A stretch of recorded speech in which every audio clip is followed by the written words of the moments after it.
Okay, isang mapagpalang gabi po sa inyong lahat. Isang mapagpalang gabi po sa inyong lahat. Isang masayang gabi po sa inyong lahat.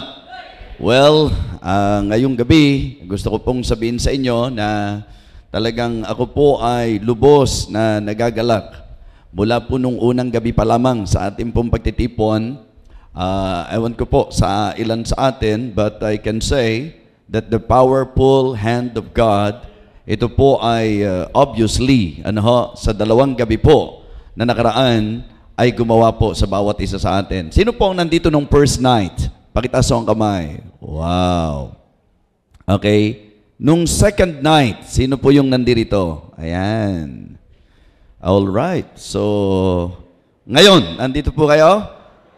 Ayan. Okay, so praise the Lord. Sino po yung ngayon lang gabi nakarating? I mean, ngayon lang po kayo nakadalo. Mga pastor po, Thank you so much. Yung mga churches nakasama.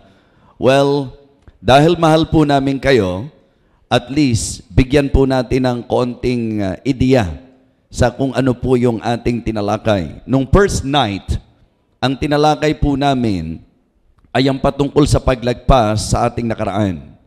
Let us pass from our past. Okay? At ating pong binigyang pansin na sa ating pong pagtawid at paglagpas sa ating nakaraan, may tatlong bagay po kaming tinalakay. Una, leave our wicked deeds. Maganda po na kung lalagpas po tayo sa nakaraan natin, iwanan na rin po natin yung mga masasamang gawain. Dalawang bagay po ang idiniin po namin doon, yung masamang gawa at yung masamang gawi. Yung mga pag-uugali pong hindi maganda, doon na po namin isinama yun sa mga masasamang gawi. Yung mga nakagawian po natin, nakaugalian po natin na hindi tama. At ilang pong mga talata ang amin pong binigyan ng diin, na yun po ang maliwanag na kalooban ng Panginoon. Na yung po bang paglagpas natin sa nakaraan, maganda po na nagpasiyasat tayo, nagpasaliksik tayo. In fact, yun po ang concept ng revival. Okay? According to the prayer of the psalmist, sabi niya, "Search me, O God, and know my heart. Try me, and know my thoughts. And see if there be any wicked way in me, and lead me in the way everlasting." And then, pinaalala ko po yung sinabi ng Panginoon sa bayan niya, "If my people which are called by my name shall humble themselves and pray and seek my face and turn from their wicked ways, then will I hear from heaven and will forgive their sins and heal their land." At sa ating pong paglagpas at pagpapatuloy, ang sabi po lay aside every weight and the sin which that so easily beset us, and let us run with patience the race that is set before us. So, we emphasize that very important point as we pass from our past. Leave our wicked deeds. Ikalawa po, learn from our wrong decisions. Kumbaga sa mga nakaraan po natin, may mga napagpasyahan tayong mali. Yung medyo nalihis po tayo, nakagawa tayo ng mga kapasyahan na hindi ayon sa kagustuhan ng Diyos, inakala po nating tama. Okay? Nakaraan na po yun. Palayain na po natin ang sarili natin doon. Pero wag ho nating lagpasan yan nang hindi tayo natuto. Kailangan pong natuto tayo sa mga maling naging kapasyahan natin. Kaya ginabayan natin ang mga mananampalataya na talagang para makasiguro sa desisyon, yun lang po, Proverbs 3, 5, and 6, at in-expound po natin ito, "Trust in the Lord with all thine heart, and lean not unto thine own understanding, in all thy ways acknowledge Him, and He shall direct thy path." Ang ibig sabihin po, yung pagkakasunod-sunod nun, yun na po yun. Na kapag ka sinabi mong nagtitiwala kang lubos sa Panginoon, ang kapahayagan nito, yung kasunod. You will not lean in your own understanding. At ang pruweba naman na hindi ka talaga nananangan sa sarili mong kaunawaan, yung kasunod. In all your ways, you will acknowledge God. Ibig sabihin po, hindi ka hahakbang na hindi mo siya kukonsultahin, nakikilalanin. And then, ang kalunduan at ang resulta ng lahat, and He shall direct thy path. Upang ang ating pong lakad ay maging matuwid. So, learn from our wrong decisions. And then, syempre po, sa nakaraan po natin, hindi lang naman masama ang pinag-uusapan natin. May mga magaganda rin po tayong nagawa. May mga tamang bagay po tayo na ginawa. Pero hindi po dapat maging stagnant po tayo. As we pass from our past, we need to level up in the Word and in our devotion. Ibig sabihin po, ang isang mananampalataya po, bukod po doon sa pag-iwan sa mga masasamang gawa at gawi, okay? Bukod po doon sa pagkakatuto sa ating pong nakaraan, maganda rin pong mag-step up tayo, mag-level up po tayo. Particularly in the Word, sa salita ng Diyos at sa ating pong debosyon sa Panginoon. So yun po ang aming tinalakay. Ano po? Nung first night.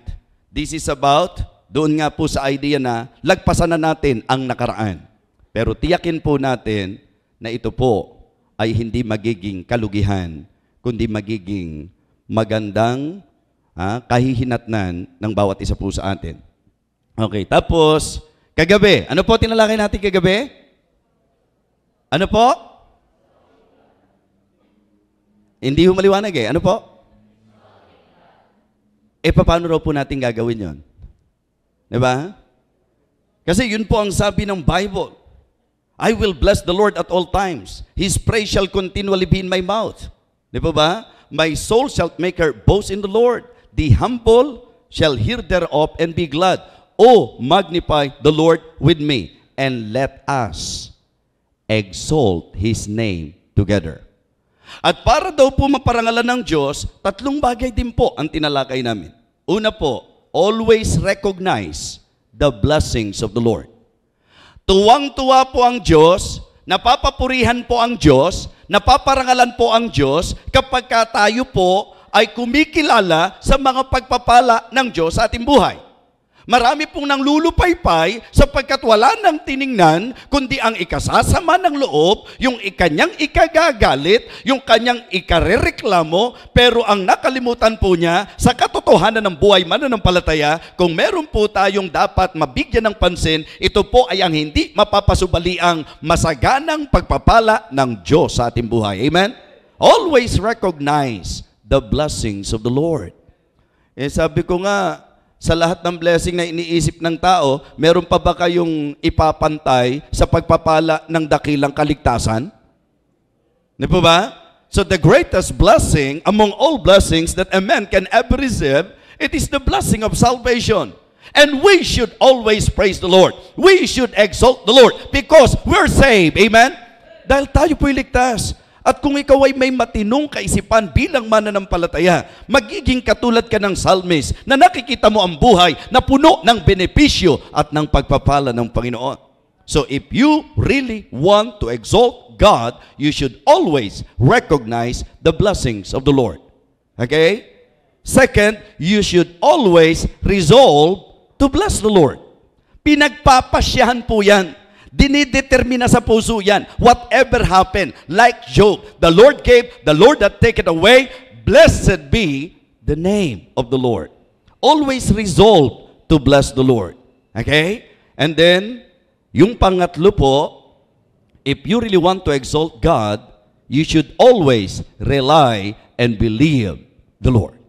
Kinakailangan po mga kapatid, lagi kang sumandal at lagi kang manampalataya, maniwala sa Panginoon. Sa Biblia po, napakaraming ehemplo ng mga taong itinanyag ang Diyos at ang Diyos mismo nagmalaki sa klase ng pananampalataya mayroon. Ang Israelites hindi nakaentrada doon po sa Promised Land na pagpapala ng Diyos sa kanila sapagkat ang Diyos ay na-displease dahil sa unbelief ng mga mananampalatayang ito. Kaya mga kapatid, kung gusto nyo lumakas, always exalt God. Amen? Ngayong gabi po, ang mensahe natin, ang pamagat po, do not leave the Father. Huwag natin pong iwanan ang Ama. Ang ating pong teksto ay nasa Luke chapter 15. And I believe, marami po sa atin, maraming pagkakataon nyo nang narinig, at mismong ako, I am very sure, na sa mga maraming pagkakataong ako po'y nag-preach sa church na ito, nagamit ko na po ang parable na ito. Nagamit ko na po ang passage na ito. Now, before we proceed, bago po natin basahin, ipinapauna ko na po sa inyo na ang ating pong babasahin ngayon ay parable na kung saan ginamit ng Diyos na pagtuturo doon sa mga relihiyosong tao, doon sa mga Pharisees, at ang nais at ang intention ng Panginoon is actually to rebuke their self-righteousness. Itong mga Pariseo na matuwid sa kanilang sarili, na tumitinging marumi sa iba. Ito po ang mga taong kinausap at tinuturuan at sinasansala ng Panginoon. But tonight, I would like to give this message doon po sa approach na ang titingnan po natin yung magandang aplikasyon para po sa usapin ng revival na ang idea po, huwag nating iiwanan ang Ama.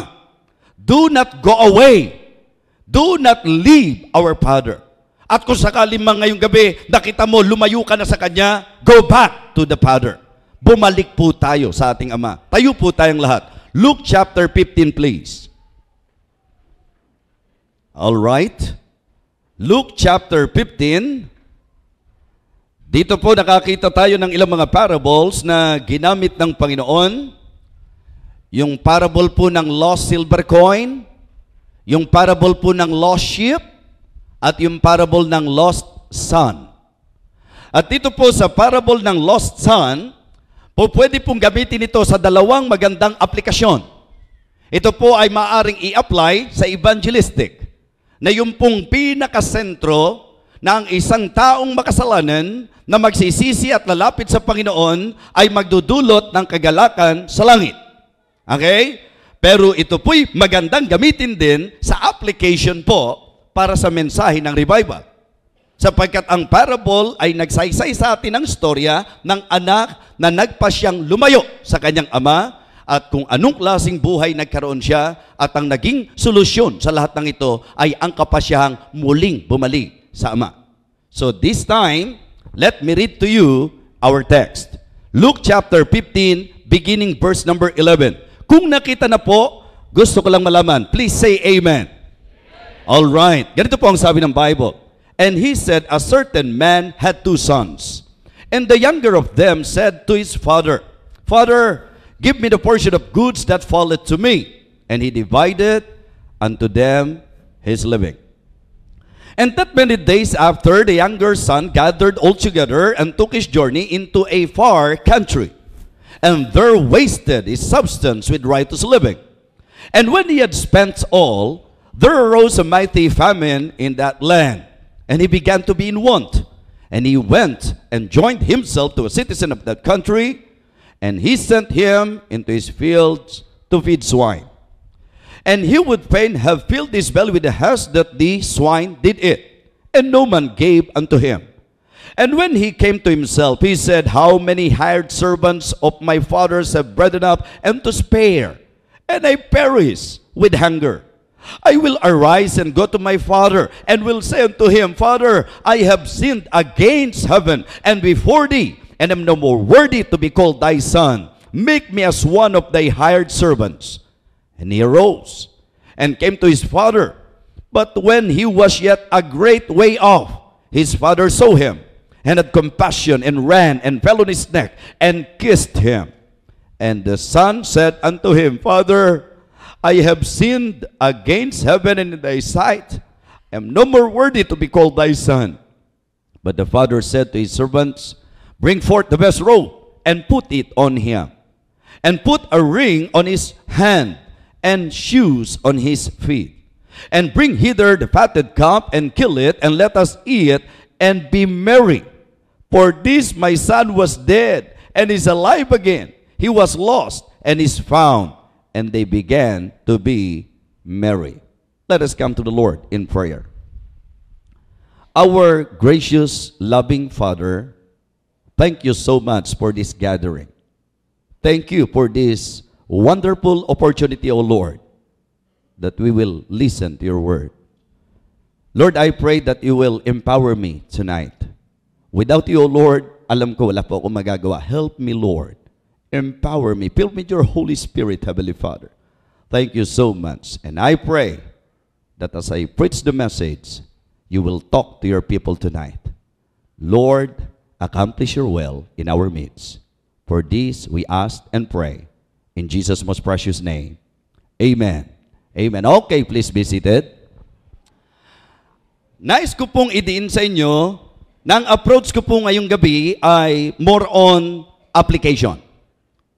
Ginamitan po tayo ng parable at alam po natin na ang parable po ay mga kwentong lupa o makalupa na may hatid na makalangit na mensahe. Pag sinabi pong parable, yung pong truth, yung katotohanan ng langit, isinasaysay na ginagamitan po ng makalupang kwento. At ang nabasa po natin ay kwento ng isang anak na dumating doon sa pagkakataon na pumunta sa kanyang ama, sa kanyang tatay, na hiningi ang kanyang mana, na nagpasyang mabuhay sa kanyang sarili at nagpakalayo-layo at dumating sa punto na nung siya po'y natauhan sa maling buhay away from his father, he realized the importance of his father in his life. And then he decided na babalik po siya sa kanyang tatay. Ngayong gabing ito, gusto ko lang po mag-establish sa inyo ng ilang mga bagay. Okay, una po. Alam niyo po ba na yung father, pag pinag-usapan po natin yan, meron po tayong ikinukonsider na father in heaven. Yung ama natin na nasa langit. Mga minamahal, lalo na po kung kayo'y bisita ngayong gabi, hindi ko po intensyon na kayo po ay i-offend. Ano po? But let me tell you the truth from the Word of God that it is not true na lahat ng tao po ay anak ng Diyos. Alam kong lahat ng tao nilalang ng Diyos. But the Bible is very clear na sa turo po ang anak ng Diyos, kaisa-isang anak ng Diyos, si Hesus Kristo lamang po. For God so loved the world that He gave His only begotten Son. Ang anak ng Diyos, si Jesus lamang po. Pero ang sabi ng Bible, but as many as receive Him, to them give power to become the sons of God, even to them that believe on His name. Bagamat tayo po ay hindi anak ng Diyos, kung tayo po'y mananampalataya, magsisising totoo at tatanggap kay Jesus by faith, lalo na sa ginawa niya para sa atin na siyang nagbayad ng ating kasalanan, ang sabi ng Bible, ang tunay na tumanggap kay Jesus ay binigyan ng karapatang maging anak ng Diyos. Amen? So, nangangahulugan po, ang kalagayan mo na kung talagang tumanggap kang totoo sa ating Panginoong Jesus, anak ka na ng Diyos. So, siya na yung father mo. Diba? Kasi before, generally speaking, nung kausapin ng ating Panginoong Jesucristo ang mga Pharisees, ang mga reliyosong tao na nagsasabing sila'y sa Diyos, the Lord Jesus Christ rebuked them directly. At alam nyo po ang sabi ng Panginoon sa kanila, John 8:44, ye are of your father, the devil, for the lust of your father will do. He was a murderer from the beginning and abode not in truth. When he speaketh a lie, he speaketh of his own, for he is a liar and the father of it. Yun po ang sabi ng Panginoon. Pero ang good news, pagka ang tao po totoong nanampalataya, yung totoong tumanggap sa Panginoon, ang sabi po ng Bible, siya'y naging anak ng Diyos. And because of that, mga kapatid, ang makikita nyo pong napakagandang pribilehiyo meron po tayo, yung po bang po pwede na tayong tumawag sa Kanya? Kasi napakahalagang matiyak mo munang maging tatay mo siya. Kasi ang panalangin, hindi po pwede sa hindi anak . Ang panalangin po ay pribilehiyong ibinigay para sa mga anak. Kaya nung sabihin po niya, okay, when ye pray, say, Our Father. Meaning, ang panalangin po'y idinisenyo sa mga anak, dahil kung mananalangin ka raw, ang sasabihin mo, Ama namin. Paano ka magpe-pray ng Ama namin kung hindi mo pa siya Ama? At paano mo naman siya aangkining ama mo kung hindi mo naman ginawa yung pong sinasabi ng Bible, kung hindi ka nanampalataya tumanggap ng totoo sa ating Panginoong Jesucristo, hindi ka declared na anak ng Diyos. So, ang declared na anak ng Diyos ay yung totoong tumanggap, nanampalataya sa ating Panginoong Jesucristo, at napakalaking blessing na ikaw o ako ay anak ng Diyos. Amen? So, in application, gusto kong isa sa isipin nating Father is our Father in heaven.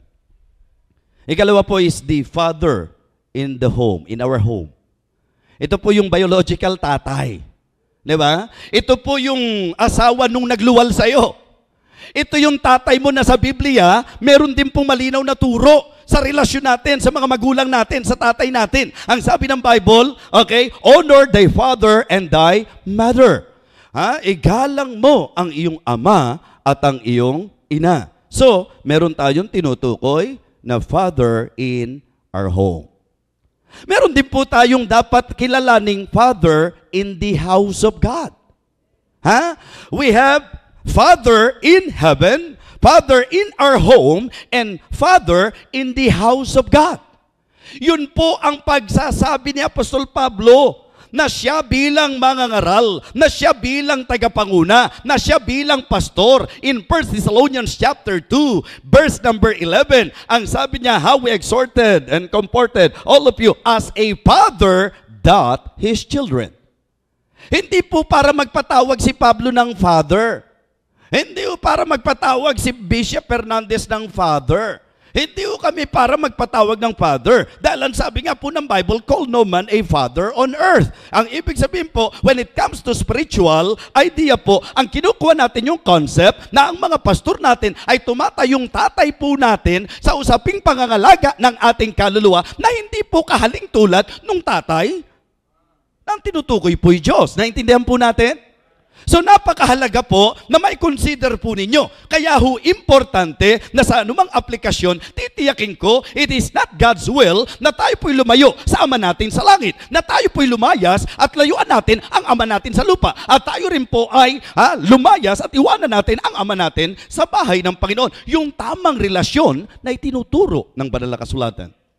So, ito po ang gusto kong nasa isip ng bawat isa sa atin as we listen to the message and to the Word of God.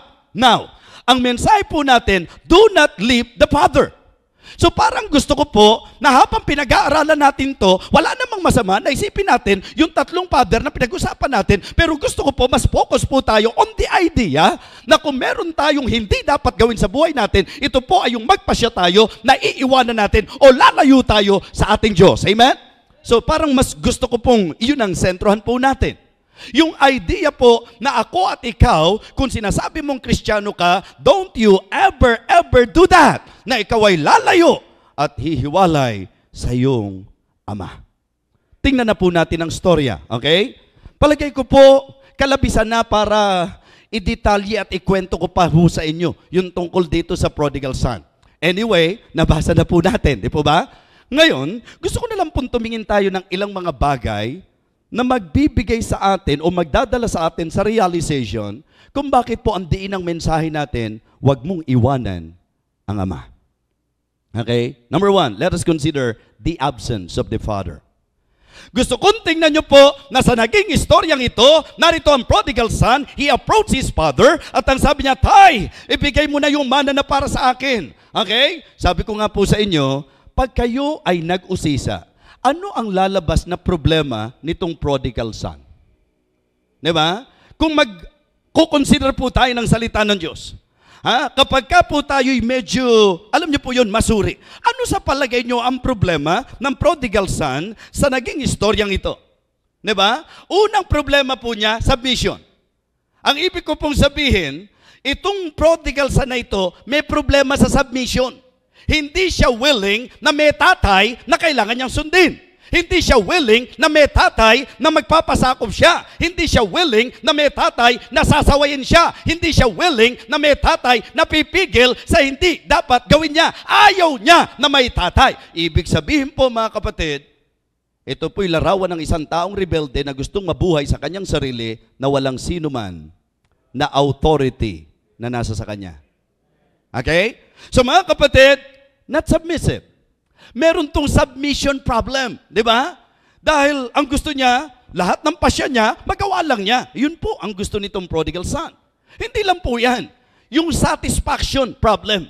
Ibig sabihin, this son is not submissive and also not satisfied. Kaya ho, aalis yan. Siyempre, ang isang tao bang nasisiyahan, lalayas ba yan? Hindi ba kaya ka maglalayas, meron kang hindi, di ba? Kinasisiyahan? Hindi ka natutuwa sa iyong kalagayan?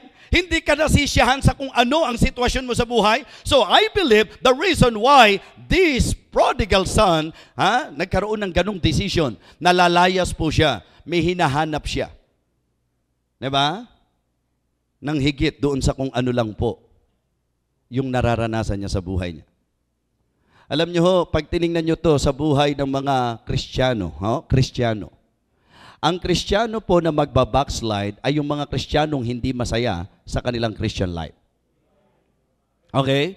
At pag inusisa mo naman, kung Kristiyano ka talaga, ano ba talaga hindi mo ikasisiya sa Diyos? Diba? Tanong lang po ito. Kung talagang ikaw ay Kristiyano, ano ba talaga ang hindi nakasisiya sa Diyos? Siyempre, kung hahanapin mo sa Diyos, yung mga kamunduhan, hindi mo talaga makikita yan. At hindi ka talaga, di ba, papayagan ng Diyos sa kamunduhan. Talagang ang Diyos natin, maliwanag po, na tutol sa kamunduhan. Kaya nga sa Biblia po, ang sabi, ang malinaw na sabi, love not the world, neither the things that are in the world. If any man love the world, ano sabi niya? The love of the Father is not in him. Why? For all that is in the world, the lust of the flesh, the lust of the eye, and the pride of life, it is not of the Father, but it is of the world. And the world passeth away in the lust thereof, but he that doeth the will of God abideth forever. 1 John chapter 2, verse 15 hanggang verse number 17. And in James chapter 4, verse number 4, ye adulterers and adulteresses, know ye not that the friendship of the world is enmity with God? Whosoever will be a friend of the world is the enemy of God. Just try to imagine, Kristiyano ka, ang gusto mo kamunduhan, talagang hindi ka tatagal sa Diyos. Dahil ang Diyos po, laban na laban sa kamunduhan. Makinig kayong mabuti ngayong gabi, sapagkat kung meron tayong obvious problem na nakikita, napakarami pong mga mananampalataya na Kristiyano na, nag-church na, pero ang kanyang enjoyment, mga bagay pa rin ng mundo. Mga pagkakataong hindi mo makita sa church. Why? Dahil sa hatak ng mundo. Mga kagayakan na makikita natin na impluensya ng mundo. Mga kapatid, mga minamahal, yan po'y pagpapakita na ikaw ay hindi mabuting anak ng Diyos. Sapagkat kung mabuting anak ka ng Diyos, yung hindi po inaayunan ng Diyos, dapat hindi mo rin inaayunan. Hindi ka tatagal sa church kung hahanapin mo yung mga hindi kailangan. Hindi ka tatagal sa church kung hahanapin mo yung hindi po inaayunan ng Panginoon.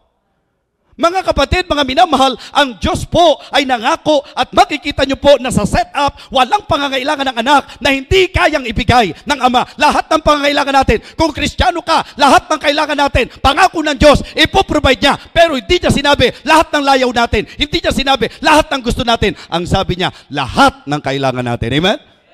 Siyempre po, pagka matino ang magulang mo, hindi lahat ng hihingin mo ibibigay sa iyo. Di ba? Pag matino ang magulang mo, hindi kanya bibigyan ng mga bagay na hihingin mo na sisira sa buhay mo. Kaya ano hong nangyayari sa mga anak na laki sa layaw? Di ba? Sabi nga sa, ano ba yung tula? Ang laki sa layaw, karniyo hubad, sa bait at munit, sa hatulay salat, masaklap na bunga na malimpaglingap, habag ng magulang sa irog niyang anak. Di ba? Yun ang sabi po, ang laki sa layaw. Pag sa kanta naman, ang laki sa layaw, Jeff Rocks. Di ba? Ano sabi ron? May mga taong pinalaki sa hirap, merong laki sa layaw, puro sarap. Hindi na siya makontento, di ba? Sa kanyang mga bisyo. Inilulong pa niya ang sarili sa putik, di ba? Oh, laki sa layaw, Jeff Rocks, di ba? Mga ganyan-ganyan eh. Oh. Mundo yan ha, sila nagsabi niyan. Di ba?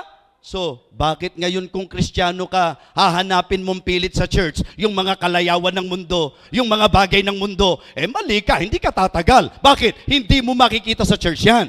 At hindi rin maganda na Kristiyano ka, yan ang dinadala mo sa church.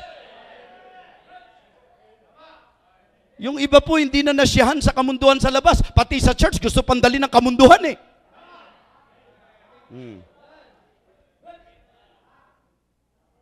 Bakit lalayas?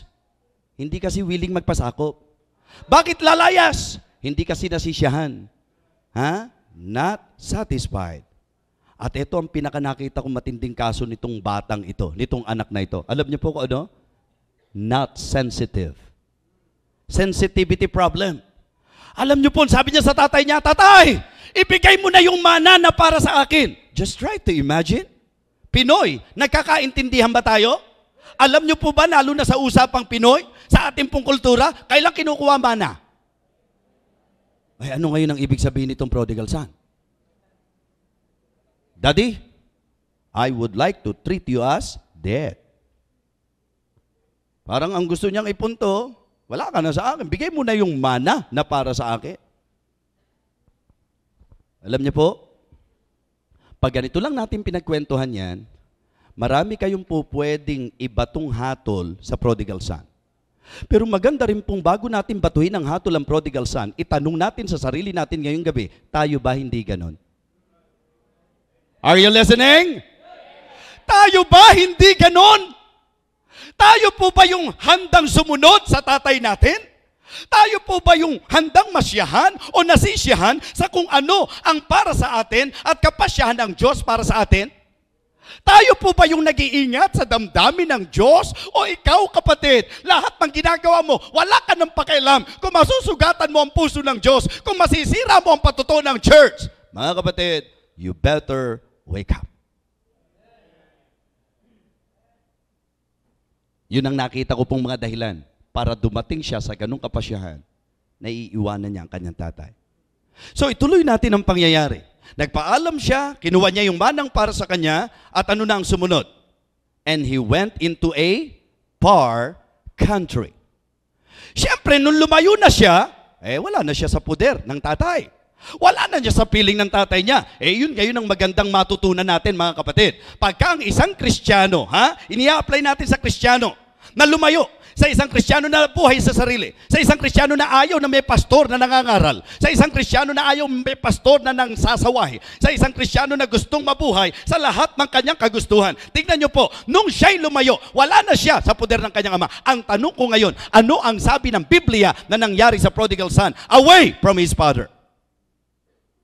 Ang sabi ng Bible, nagpasimula na po siyang mabuhay with riotous living. Diba? And there he wasted his substance with riotous living.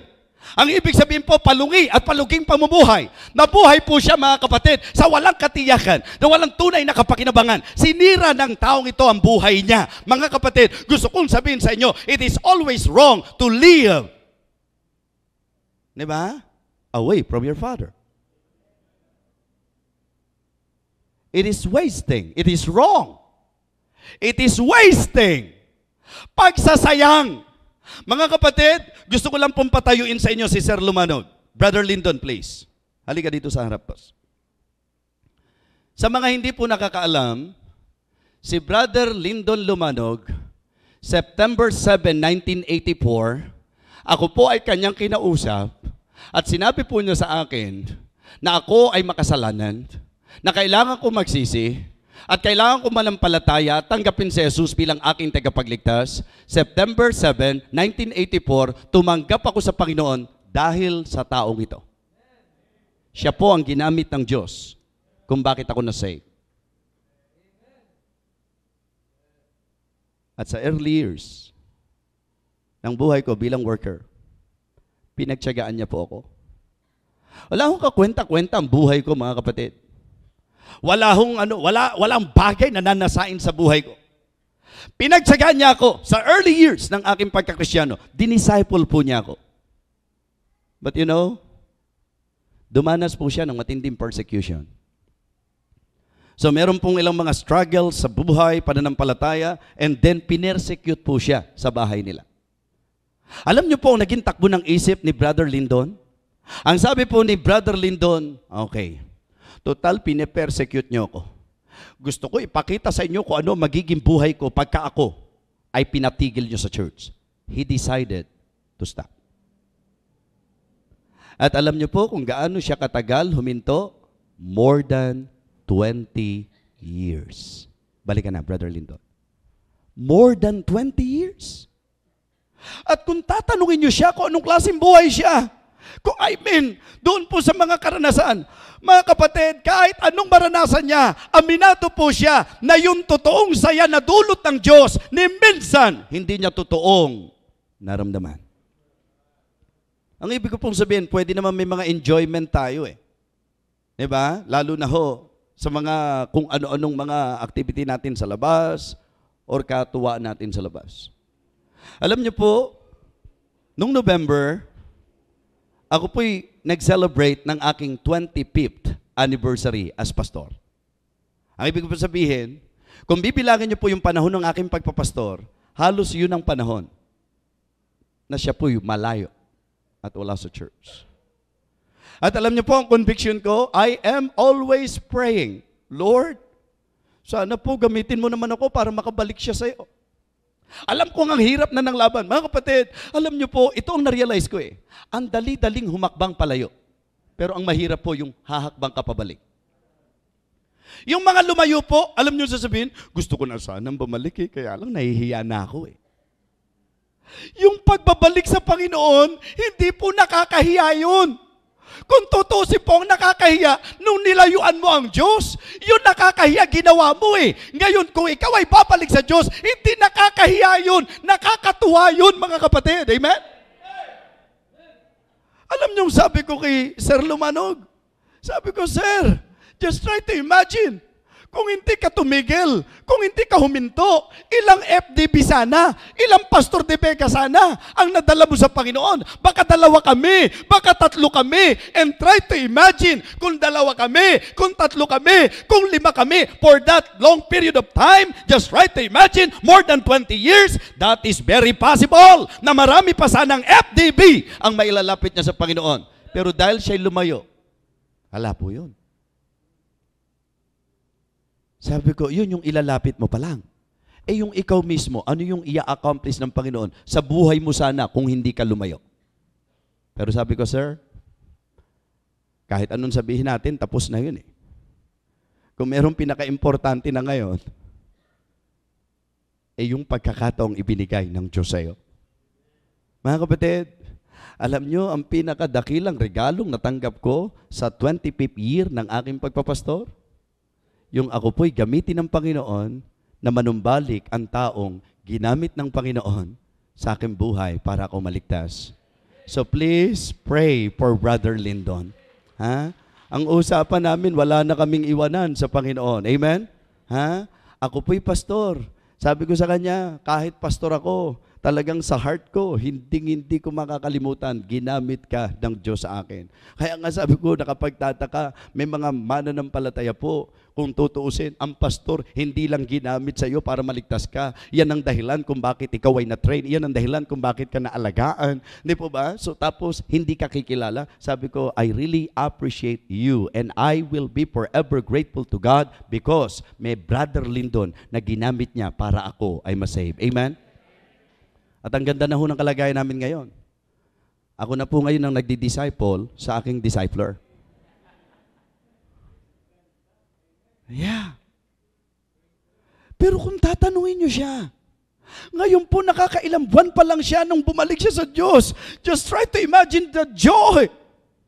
At ang nakatutuwa, pati asawa niya ngayon, pinapayagan na siya na makasama. I mean, okay lang na nagkakasama kami sa ganitong bagay. At hindi po ako magtatakang isang araw, magkakayakap na po kami ng pamilya niyang buong po sa gawain ng Panginoon. Amen?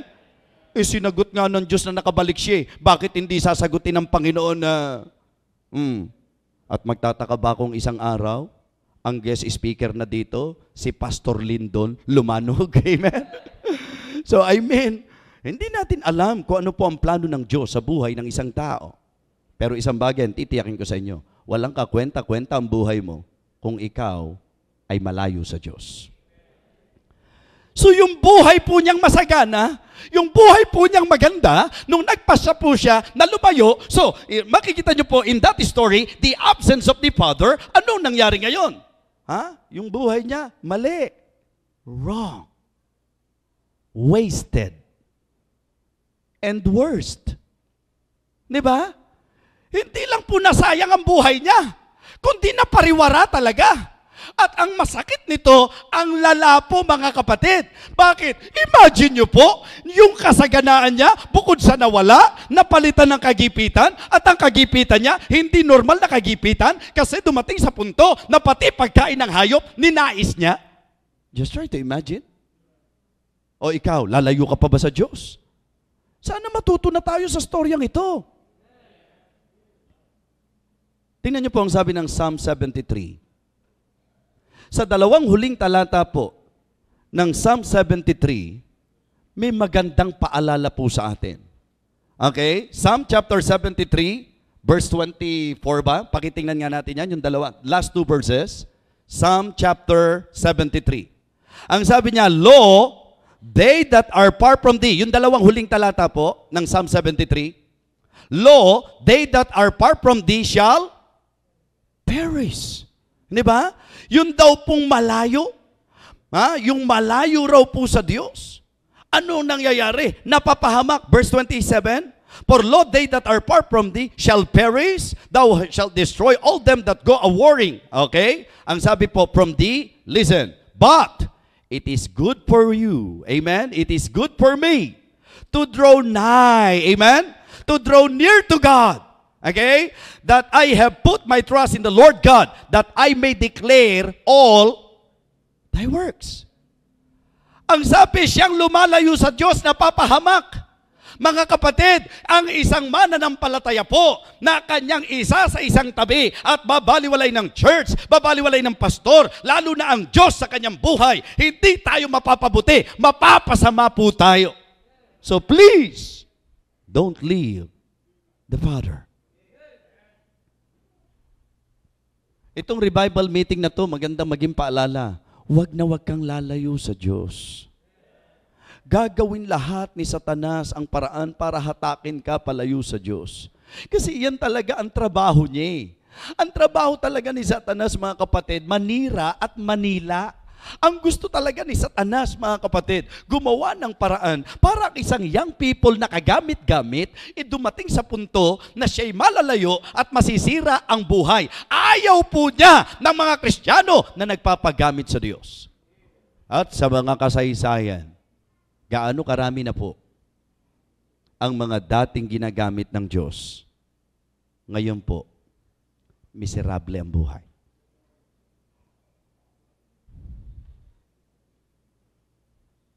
In this story, I would like you to see the absence of the Father.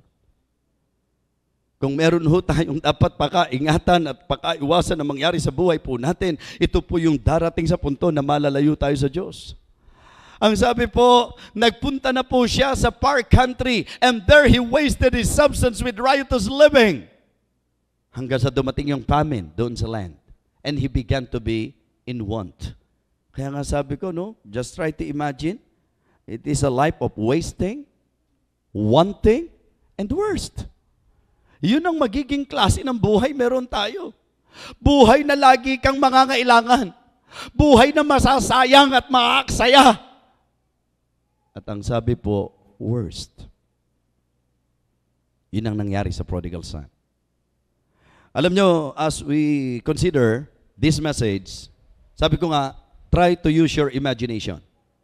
Ang sabi ng paglalarawan ng Biblia sa naging buhay niya away from his father, dumating siya sa point na pati ho yung pagkain ng mga alagang hayop, gusto niyang kainin. Kalooban ba ng Diyos sa kanya yun? Hindi po. Kaya lang lumayo siya. For lo, they that are far from thee shall perish.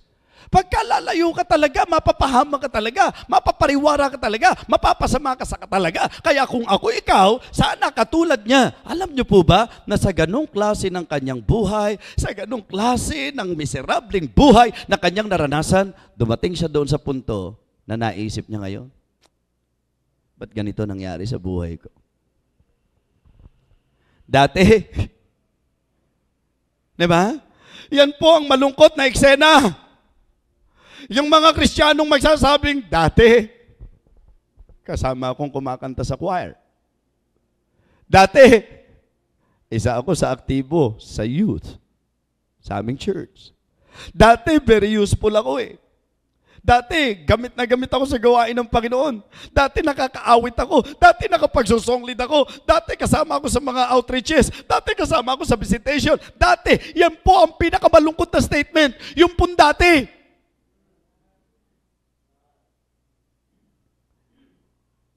Di ba kasi pagka sinabi mong dati, ibig sabihin ngayon, hindi na. Alam mo sabi ng prodigal son?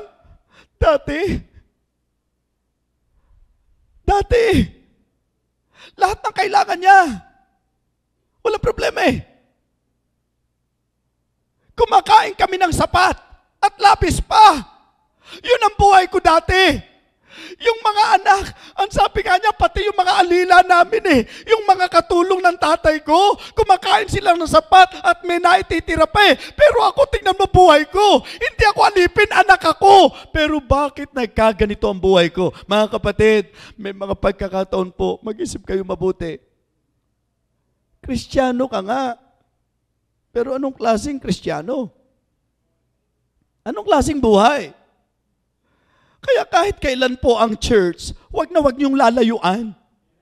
Wag na wag niyong ilalayo ang sarili niyo sa church. Hindi ba yung psalmist, sinabi ko sa inyo yung konteksto, nainggit siya sa kasaganaan ng masasama, nainggit siya sa kalayaan ng mga masasama na nagagawa nila. There are no bonds in their death, di po ba? Wala silang tali, lahat nagagawa po nila. Nainggit ako sa kanila. And that is actually foolishness. Sabi niya, nung dumating siya doon sa realization, napakamangmang ko naman and ignorant. Para akong hayop na kung saan kinainggitan ko yung mga yan, samantalang yung mga kinainggitan ko, ang sabi po ng Biblia, hahatulan po yan. Ang sabi po ng Biblia, may hangganan po ang lahat ng yan. Alam niyo yung naging solusyon doon? Yung pagpasok niya sa sanctuaryo Till I went into the sanctuary of God, then understood I their end. Ibig sabihin po mga kapatid, isipin nyo po yan. Kapag ka po kayo napahatak sa mundo, abay talagang lulumpuhin kayo ng mundo. Talagang hihilahin kayo ng mundo talaga. Pero ang kailangan nyo po, wag na wag kayong bibitaw sa church. Pagka kayo may pinagdadaanan, the more na kailangan nyo ang church. Hindi ho yung kapag nagkakaproblema tayo, ang una natin pinagpapasyahan, wag muna nga akong umattend, hindi muna ako a-attend. Parang tinutulungan mo pa ang diablo na talagang, di ba? Kasi ang solusyon, maka-attend ka. Dahil pag naka-attend ka, makakarinig ka. Pag nakarinig ka, masasagot kung anong spiritual na pangailangan mo. Pag nakarinig ka ng salita ng Diyos at Kristiyano ka, lalakas ka. Ang problema, kung ang decision mo hindi ka attend, anong mangyayari sa'yo? Kaya lumalala. Mga kapatid, miserable yung naging buhay niya. Hanggang ang sabi niya po, when he came to himself, anong sabi niya? Buti pa sa bahay namin, yung mga alipin doon, kumakain at meron pang naititira, pero ako anak, sabi niya, nagkasala ako sa langit. Nagkasala ako sa tatay ko. Sa totoo lang, hindi na ako karapat dapat tawaging anak. Buti pa, babangon ako. Hahakbang ako pabalik sa kanya. At sasabihin ko sa tatay ko, Tay, nagkasala ako sa langit, nagkasala ako sa iyo. Hindi mo na ako karapat dapat tawaging anak. Pero ibilang mo man lang ako ng isa sa iyong mga alipin. So yun po ang kanyang naging realization. Diba? Kaya talagang nagsisi itong prodigal son na ito. At ang naging resolution niya, babalik siya. Mga kapatid, kung kayo po ay nag-iisip na ito pong ating pinag-aaralan ay doon sa kalagayan lang sa mga taong wala sa church, nagkakamali kayo. May mga taong pwedeng uma-attend po ng church pero ang layo-layo na pala sa Diyos. Ewan ko po kung narinig nyo yung sinabi ko. Pwedeng ang isang mananampalataya uma-attend, nasa church, visible sa church, pero malayo sa Diyos. Alam nyo po nung i-define yung backslider sa Bible? The backslider in heart shall be filled with his own ways. Ang mga backslider po, yung pong, ang ginagawa niya, yung sarili niyang gusto. Ganun ang ginawa ng prodigal son. Ginawa niya yung kanyang kagustuhan, hindi yung kagustuhan ng kanyang tatay. Kaya tayo po, kahit nasa church tayo, pero ikaw ang boss ng sarili mo, ang ginagawa mo lahat ng kagustuhan mo, sa harapan ng Diyos, backslider ka pa din. Yun po ang sabi ng Bible. So siya po ay natauhan, siya po'y nagsisi, siya po'y nagkaroon ng kapasyahan, babalik ako sa tatay ko, at dito po, nais ko ipakita ang pangalawang puntos. Number 1, the absence of the father in this story. Number 2, the affection of the father. Ang gusto kong makita natin sa storyang ito, yung klase ng pag-ibig, yung puso, yung klase ng pagmamahal, yung klase ng damdamin, mayroon po ang ama. Don't leave the father. Let us consider the affection of the father. Alam niyo, sabi ng Bible, nung itong prodigal son na ito ay natauhan, bumangon po siya. Sabi niya, babalik ako. At sasabihin ko sa kanya, hindi na ako karapat-dapat. Nagkasala ako sa langit, nagkasala ako sa kanya. Alam niyo po mga kapatid, ang sabi po ng Bible, and when he was yet a great way off, his father saw him. Alam ko po minsan nasabi ko na sa inyo ito. At magandang ulitin ko po sa inyo ito. Ano sa palagay nyo ang reason? Okay? Siyempre po, sige, magkaroon po tayo ng konting pag-iisip doon sa istoryang ito. Pansinin nyo po, sa palagay nyo po kaya, 3 araw lang naglayas ito? Para dumating sa ganong katinding kagipitan at miserableng buhay? Nakukuha nyo po yung punto ko? Sa palagay nyo po mga kapatid, gaano kaya katagal na nagliwaliyo ang anak na ito? Para dumating sa punto na maubos ang lahat ng mana niya. Para dumating doon sa punto na magpakahirap siya. Dumating doon sa puntong maghipit siya. Dumating doon sa puntong na... Ako naniniwala na ito po'y medyo mahaba-habang panahon. Diba? Mahaba-habang panahon. Okay. Using your imagination, paano nyo ngayon ilalarawan ang itsura ng prodigal son? I mean, gusto kong habang nakikinig kayo, gumagana po yung ating pong, alam nyo, imahinasyon. Ano na kaya itsura ng prodigal son? Nung umalis kaya siya, anong itsura niya? At nung matagal na panahon, hanggang sa dumating siya sa kagipitan, ano na kaya itsura niya? Pwede kaya nating isipin na parang taong grasa? Kasi po sabi pati ho sa pagkain ng hayop, gusto nang makihalo Sa madaling salita, kung hayop na ang nakapaligid sa kanya, anong klaseng amoy kaya meron tong prodigal son? Huwag niyong takpan ng ilong niyo, tinatanong ko lang. Sa palagay niyo po mga kapatid, kung amoy ang pag-uusapan, anong klaseng amoy meron ng prodigal son? Kung itsura ang pag-uusapan, ano na kaya ang itsura ng prodigal son? Siya kaya'y matabang-mataba? O payat na payat? Siya kaya'y makinis na makinis? O marungis? Nakukuha niyo po ang punto ko? Kung ito po ay medyo tumagal na panahon, hindi ba tayo po, may mga taong sa matagal na panahon hindi natin nakasama, hindi na natin basta makilala? Sa palagay nyo kaya, itong anak na ito na nagpakalayo-layo na nung umalis po ay makinis at malinis at narito ngayon, dumating sa punto sa matagal na panahon na hindi nakasama, nung pumalik, sa palagay nyo, makikilala pa kaya to? Pero alam nyo, nabasa ko sa Bible, nung bumalik yung prodigal son, alam nyo, nabasa ko sa Bible, malayo pa lang siya, natanaw na siya ng kanyang ama. Anong mensahe?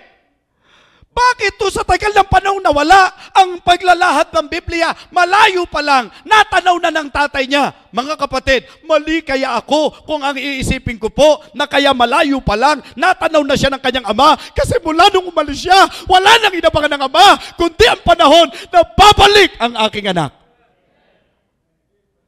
Yun ang inaabangan niya. Yun ang hinintay niya. Yun ang hindi naintindihan ng mga Kristiyano. Sige na, nagmalaki ka na. Inakala mo ng tama yung gagawin mo. Ngayon ba namang napariwara ka na? Magmamataas ka pa rin. Ang gusto kong maintindihan mo, sa panahon na ikay lumayas at umalis, sa panahon tinalikuran mo ang Diyos, wala na siyang inaabangan, kapatid, kundi ang humakbang ka at bumalik ka sa Kanya at gawin mo yung dating ginagawa mo at damin mo ang mahigpit na yakapan nyo. Mga kapatid, yung po ang isang bagay na nagpadama sa akin kung anong klaseng puso meron ng Diyos, kung anong klaseng puso meron ng Ama. Amen? Siguro kung iba umalis ka, pagbalik mo, huhusgahan ka. Pero ibang klase po ang ating Diyos. Kahit na nagkasala ka, kahit na nagkamali ka, kahit na nalihis ka, kung totoo sa puso mo na magsisisi ka, magbabagong loob ka, ang sabi po ng Biblia, mga kapatid, nandyan siya at naghihintay siya sa iyo. At yan ang gusto ng Panginoon, na ikay humakbang lagi, huwag palayo, kundi palapit. Draw nigh unto God, and He will draw nigh unto you. And cleanse your hands, ye sinners, and purify your hearts, ye double-minded. Revival? Anong ibig sabihin nito kung ikay na malayo, hanggang ngayon malayo ka pa rin? May magandang mangyayari sa revival na ito kung ito ang gagawin mong gabi ng pagbabalik loob sa Diyos. Amen? Alam niyo, nagpakita ng affection ng Father? His reception. Paano niya tinanggap ang kanyang anak? Diba? Sinampal ba nung bumalik? Paano niya tinanggap ang kanyang anak? Sinumbatan ba? Hindi ba ang sabi ng Bible? I-check nyo sa Bible nyo kasi baka magkaiba Ang nakalagay sa Bible ko, malayo pa lang, tumakbo na at sinalubong na siya ng kanyang ama. At ang sabi po, hinagkan siya, niyakap siya. Amen? Hindi sumbat. Kasi alam niyo po ang pinaka-logic doon? Susumbatan mo pa ba yung tao? Kaya na nga humakbang pabalik, kinilala na nga ang pagkakamali niya. Di ba? So I mean, yung repentance nangyari na Yung realization nangyari na eh. Ang kailangan na lang niya, reception. Ang kailangan na lang niya, tanggapin siya. Pinakita po ang affection ng Father, number 1, sa kanyang reception. Number 2, in His rejoicing. Paano siya tinanggap? Bigyan ng magandang balabal ang anak kong ito. Suotan siya ng singsing. Ilagay sa kanyang pang magandang pangyapak. Sapagkat ang anak kong ito'y nawala at kayo nasumpungan. Siya'y namatay at muli siyang nabuhay. Amen? Oh, yun po, ganun ang kanyang pagtanggap. At alam niyo ho ang nangyari? Nagdiwang. Nagsaya po, mga kapatid. Kaya ho, mararamdaman nyo, ibang klase yung tatay, ano? Sa lahat ng pinagagawa ng anak. Kasi mga kapatid, nung pong umalis yung anak niya, marahil nasaktan siya. Nung bumalik ang anak niya, hindi na po sakit ang dulot nito. Mga kapatid, kagalakan na po sa puso ng Diyos ang mga humahakbang pabalik sa Kanya. Amen? Kaya kung tayo man po'y medyo nadapa, kung tayo may medyo nalihis, kung tayo man po'y dumating doon sa punto na yung dating ginagawa natin sa Diyos ay di na natin ginagawa o nakita natin na sa mensaheng ito, medyo ikaw ay pinasalamin ng Panginoon sa iyo na nalayo ka sa Kanya. Palagay ko po, ang pinaka magdadala sa isang pagdiriwang sa puso ng ating Diyos, ng kagalakan po mga kapatid, ay ang iyong desisyong bumalik sa Kanya. Why not return to the Father? Rejoicing. Tuloy natin ang storya. Habang nagdiriwang, habang nagsasaya, dumating si Kuya. Si Big Brother. At pagdating po ni Big Brother, di ba? Narinig niya. May katuwan at may kasiyahan. So ito'y naging isang malaking question sa kanya. Ano ito? Hanggang sa tumawag siya ng isa sa kanilang mga alipin. Mga utusan. Anong ibig sabihin ng pagsasayang ito? Ay, hindi nyo ba alam? Yung kapatid nyo po, bumalik na po siya. Naku, tuwan-tuwa po yung tatay nyo. In fact, sa katuwaan po nung tatay nyo, para lang po madaman nyo ng husto, ho? Ha? Okay lang po ba sa inyo? Okay, again, action. Okay, alam nyo po ba? Hindi nyo po ba alam pala, ha? Nagkamali tuloy ako kanina eh. Ang ganda na kanina eh, nakat pa kasi eh, no? Sabi niya, hindi niyo po ba alam? Dumating na po yung kapatid niyo. At tuwan-tuwa yung tatay niyo. Kasi yung kapatid mo, dumating siya safe and sound. Dumating yung kapatid mo. Alam niyo sa tuwa ng tatay niyo, ang ginawa ng tatay niyo, binigyan ng balabal. Tapos sinuotan ng singsing. At alam niyo po, binigyan ng magandang pangyapak. Hindi lang yun, pinagpatay pa ng pinatabang guya.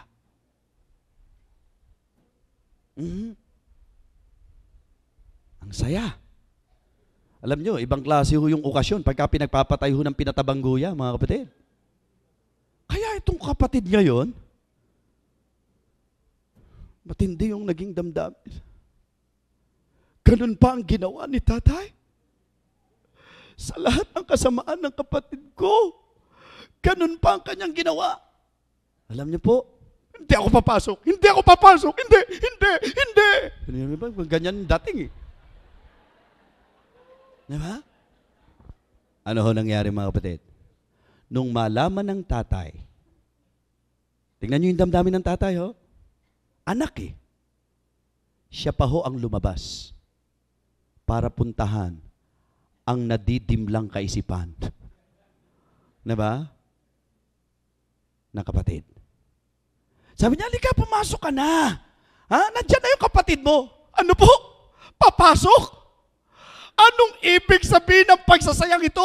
Yang kapatid ko na nabuhay sa mga harlots, yang kapatid ko na nagwaldas ng kayamanan at mga salapi, yang kapatid ko na gumawa ng kalapastanganan sa iyo, gusto mo, samantalang ako, tay, ako.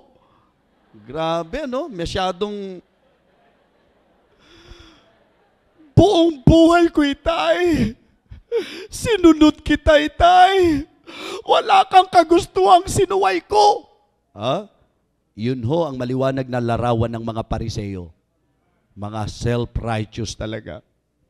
Lahat ng gusto mo, sinunod ko. Tingnan nyo, halatang drama lang eh. Alam nyo kung bakit?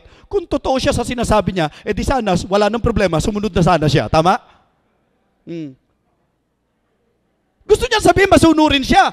Pero heto, sinusuway niya yung gusto ng tatay niya. Oh, ganyan ho yung mga self-righteous eh. Bulag sa kanilang mga pagsuway at pagsalangsang at mga maling asal at pag-uugali eh. Sabi niya tayo sa lahat ng ginawa niya.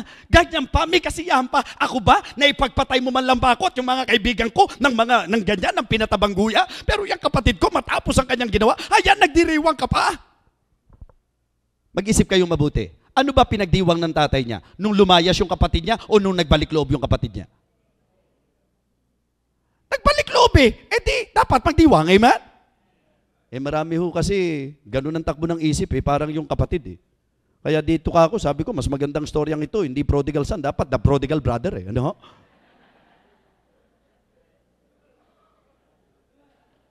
Eh nilagay lang naman natin kasi yun eh. Pero pagka tinignan nyo po, mas prodigal yung brother eh. Di ba? Ibig sabihin po mga kapatid, kung ikaw maayos na anak, kung ang tatay mo nagpasya na, matuto ka makinig sa tatay mo. Palibasa itong kapatid eh, hindi tatay eh. Iba ang damdamin ng ama sa damdamin ng anak. Mga kapatid, ang sabi niya, anak, yung kapatid mo nawala. Ngayon ito siya, nasumpungan. Yung kapatid mo naligaw yan, nalihis siya, namatayan. Ngayon ito siya, muli siyang nabuhay. Hindi ba tama lang na magkasaya tayo? Mga kapatid, alam nyo, nakita ko doon, the affection of our Father.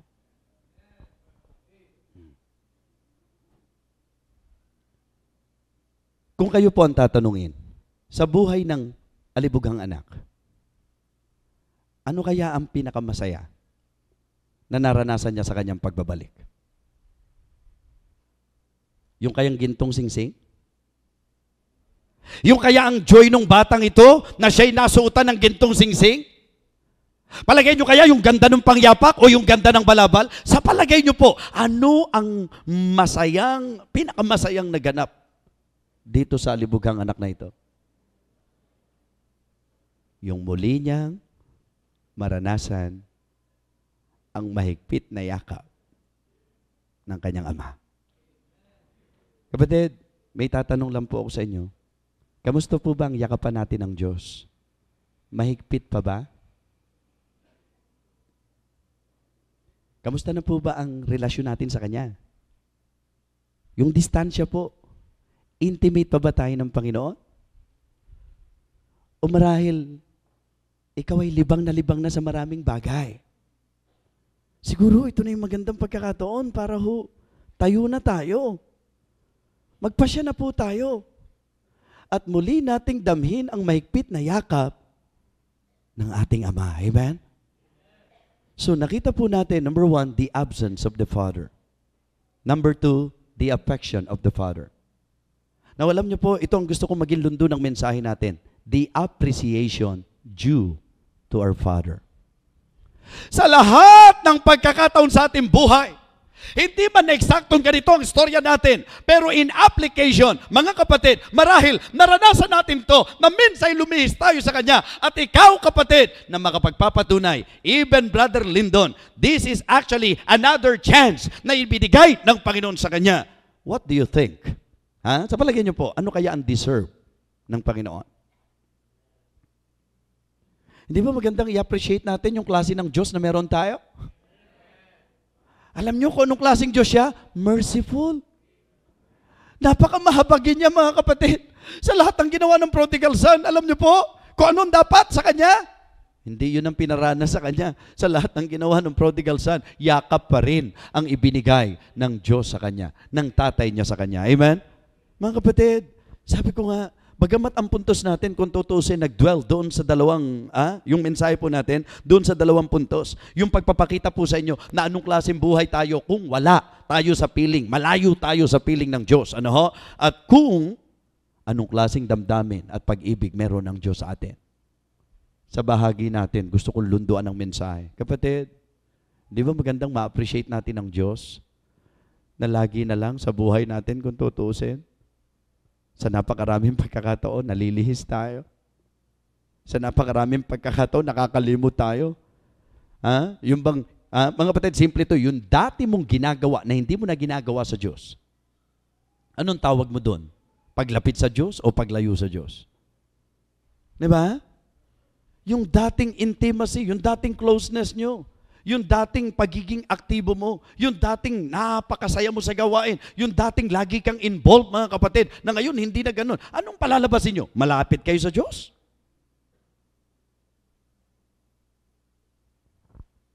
Kaya ako po, talagang mananatili ako na talagang lagi nasa puso ko nandun ang pasasalamat. Kasi kahit akong nagpipreach na, mga kapatid, kahit akong tumatayo na dito sa pulpito, hindi pa rin ako pwedeng magsinungaling. Na kaya na-appreciate ko ang Diyos. Kasi may mga panahon din po ng paglihi sa buhay ko. May mga panahon din pong maling kapasyahan sa buhay ko. May mga pagkakataon din pong nanlalamig ako. May mga pagkakataon din pong nalalayo ako. May mga pagkakataon po, mga kapatid, na nadarapa ako. Pero ang natutuwa po ako, may Diyos ako na kung saan, mga kapatid, sa mga moment ng aking pong realization at repentance at maglapit ko sa Kanya, sa pagbabalik ko sa Kanya, ang ipinararamdam niya sa akin, yakap, at ang ibinibigay niya sa akin, muling pagkakataon. Amen? Siguro po ngayong gabi, sa ganito natin magandang wakasan yung ating mensahe. Yung bang haharap tayo sa salamin ng katotohanan, na parang nakita natin yung ating sarili, dito po sa prodigal son, na hindi man tayo literally nagpaalam na maglalayas, pero tayo po yung hindi na nagpapasakop, tayo po yung naghahanap ng hindi ayon sa kalooban ng Diyos, at tayo po yung wala nang pakialam kung nasasaktan natin ang damdamin at puso ng Diyos. Mga kapatid, siguro po itong magandang sandali ng pagtayo sa iyong kinaupuan, paglapit sa altar, at pagdama ng muling yakap ng Diyos sa matagal na panahon na ikaw ay Kanyang kinasabikan. Kung ano man po ang mga bagay na nakita nating naging paglihis at paglayo po natin sa Diyos, I believe now is the right time for us to decide to go back to God. Balikan po natin siya. Yuko tayo. Pikit po tayo. We should appreciate the Lord, mga kapatid. We should appreciate the kind of God na meron po tayo. Our Father. Maganda po yung kombinasyon ng mga messages na ito. Kaya po hindi na tayo masyadong nagbigay din po sa huling puntos natin, kasi po, ito po'y binigay na natin doon po sa ikalawang gabi ng ating mensahe. We should please Him, we should praise Him, and we should proclaim Him. Bless the Lord at all times. Let us offer to Thee the sacrifice, to Him, the sacrifice of thanksgiving. Ngayong gabing ito, sa matahimik na sandali, para sa totoong pakinabang sa revival na ito, nasalamin mo ba ang iyong sarili? Nakita mo ba ang iyong katayuan sa harapan ng Diyos? Katulad ng prodigal son, nabuhay sa sariling gusto, lumihis sa kalooban ng Ama, nagpasya ng sariling kapasyahan, nadapa. Pero ngayong gabi, gusto mong tumayo. Gusto mong humakbang pabalik. Gusto mong balikan ng dati. Gusto mong muling maramdaman ang mahigpit na yakap ng Ama. Sa sandaling ito, mga kapatid, habang tumutugtog po ang ating pong pianist, if God is talking to you, kung may conviction po ng Banal na Espiritu, wag ho nating sayangin ang pagkakataong ito. Ito'y panawagan ng Diyos. Revival po ang tawag sa gathering natin. Ito'y panunumbalik sa Diyos. Marahil isa ka sa nagsasabi ngayong gabi, kung titingnan po ako ng mga tao, parang ayos lang ang lahat sa akin.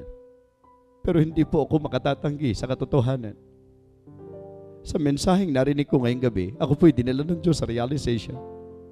At gusto ko pong magsisi. Gusto ko pong humakbang pabalik sa Kanya. Gusto ko pong muling makipagyakapan sa Diyos. Kagaya nung dati. Praise the Lord. Sige po, silently, you stand up.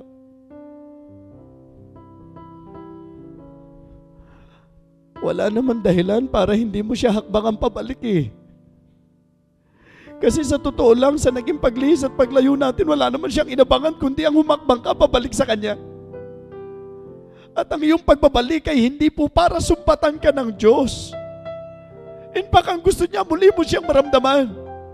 Ang gusto niya, maramdaman mo muli ang mahigpit niyang yakap.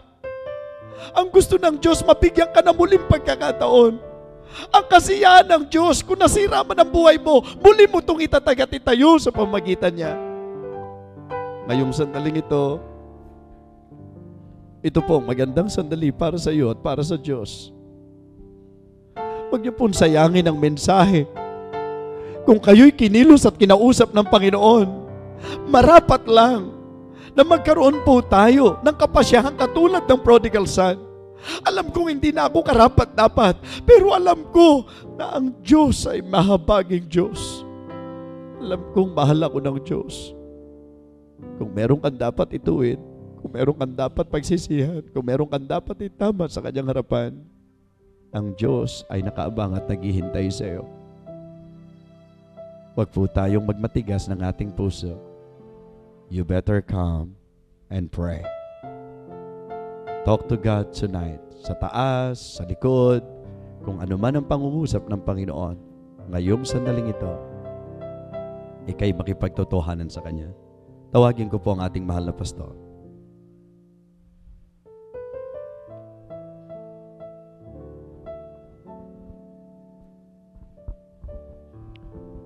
Patuloy po ang ating paanyaya.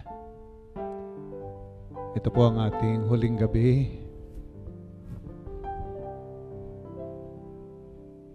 At ang pinakamabuti ay ating iayos ang ating sarili sa Panginoon.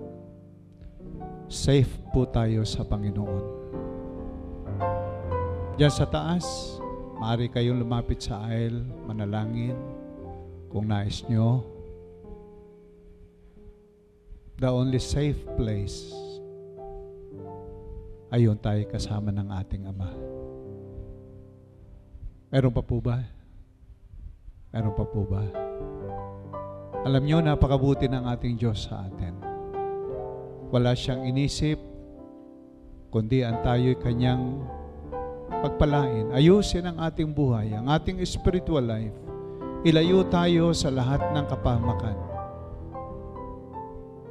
Kung ikaw ay napalayo, ito yung pagkakataon mo para sabihin mo, Lord, salamat po. Salamat po sa iyong salita. Na-realize ko po ang kalagayan ko. At Panginoon, through your help, ako po'y magtatapat sa iyo. Meron pa po ba? Sige po. This is our last night. Napakaganda po na tayo po'y makipag-usap sa Diyos. Sa huling pagkakataon, Lord, salamat po sa pagpapalaalang ito. Salamat, Panginoon, nakita ko ang aking kalagayan. Salamat po na ako po'y nahamon ng inyong salita. And Lord, help me. Tulungan mo po, Panginoon, ako. Meron pa po ba? Meron pa? Ngayong gabi, marahil ikaw ay isang bisita. Pinaka-safe na lugar ay sa Panginoon. Maging ang iyong kaluluwa. Siya yung Savior natin, wala nang iba. Salamat sa Panginoon, hanggang ngayon siya ay nagliligtas. At kung bubuksan mo ang iyong puso sa Panginoon, bibigyan ka niya ng kapatawaran at ng kaligtasan ng iyong kaluluwa. Meron bang magtataas ng kamay? Pastor, nais kong tanggapin si Jesus. Salamat, mayroong napakabuting Diyos. Gusto ko siyang tanggapin sa buhay ko. Nais kong tanggapin ang kanyang kaligtasan ngayong gabi. Meron po ba? Salamat sa Panginoon. Amen? Meron pa po ba? Meron pa? Dakila po namin Diyos, aming Panginoon. Kami nga po ay nandirito sa iyong harapan. Nakikita mo po, Panginoon, ang aming mga buhay. Kami po ay inyong mga anak. At nakikita mo, nababasa mo ang kalagayan po namin. Na may mga pagkakataon na kami po ay malayo sa iyo. Ang mga ginagawa po namin ay ang kagustuhan namin na hiwalay sa iyo. Na kung saan po, Panginoon, kami ay napapahamak. napapariwara, nagiging miserable ang aming buhay. At ngayon po, Panginoon, inyong pinaalaala sa amin sa pamagitan po ng pag-aaral sa buhay ng prodigal son. At aming Panginoon, salamat po. Napakabuti mo. Kayo ay nandiriyan. Na kayo nga po ay palaging naghihintay sa amin na kami po ay bumalik sa iyo. At salamat po, Panginoon, palagi mo kami tinatanggap. At nais mong palaging ayusin ang buhay po namin.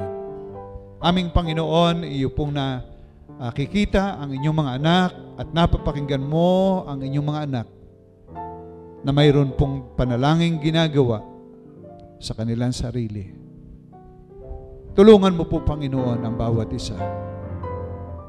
Inyo pong bigyan kami ng inyong gabay at patnubay upang sa mga haharaping araw, ang buhay po namin ito ay magamit po namin sa iyo, sa kapurihan mo, sa kaluwalhatian mo, sa ikaulad ng gawain mo. Bilang iyo mga anak, Panginoon, ito po yung aming gawain. Tulungan mo po, Panginoon, kami. Nanawa nga po maging kagamit-gamit kaming mga miyembro ng inyong mga iglesia.